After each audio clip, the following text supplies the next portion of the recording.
ስሜ ዶክተር ከንዙ በድሩ የቀዶ ሕክምናና የላፓራስኮፒ ሕክምና ስፔሻሊስት ነኝ። በቤቴል ጠቅላላ ሆስፒታል እየሰራው እገኛለሁ። የሐሞት ከረጢት የሚገኘው በቀኝ የሰውነታችን ክፍል በጉበታችን የታችኛው ክፍል ያለ ሲሆን ኖርማሊ የሚሰራው ተግባር አለው እንደ ማንኛውም የሰውነታችን ክፍል።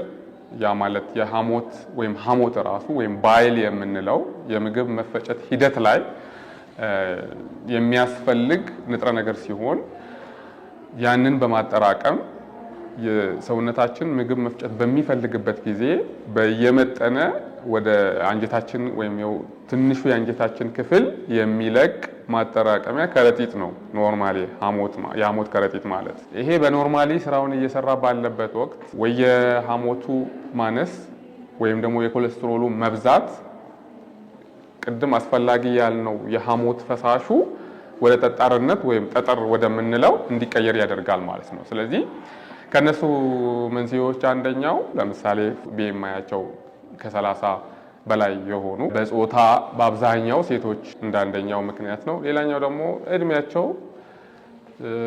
40 እና ከዛ በላይ የሆኑ ሌላ እድሜ ላይ አይከሰትም ማለት ሳይሆን በአብዛኛው እንደ ምክንያት ከተቀመጡት ውስጥ ነው።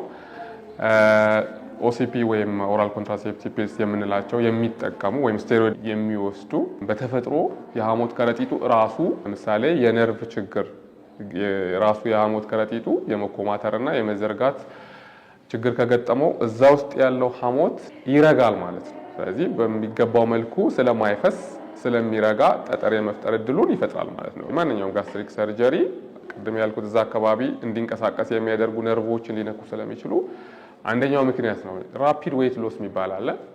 በአጭር ጊዜ ትልቅ የክብደት መቀነስ ሲኖር የሰውነታችን የውሃ መጠንም በጣም ዝቅ ይላል።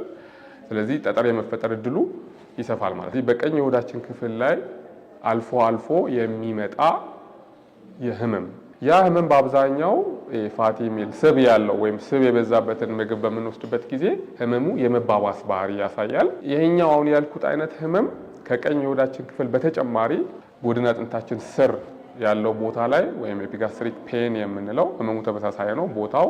ያም ብዙ ጊዜ የጨጓራ ህመም ከምንለው ጋራ የሚመሳሰል ህመም ነው። ይሄ ጠጠር አልፎ አልፎ ከጉበታችን ወደ ትንሹ አንጀት ክፍል ዶርንም ወደምንለው የምትወስድ ቱቦ አለች፣ የሐሞት ማስተላለፊያ ቱቦ። ጠጠሮቹ ወደዛ በሚያልፉበት ጊዜ ከቀኝ ክፍል ካለው ህመም በተጨማሪ አይናቸው ቢጫ የመሆን ሰውነታቸውን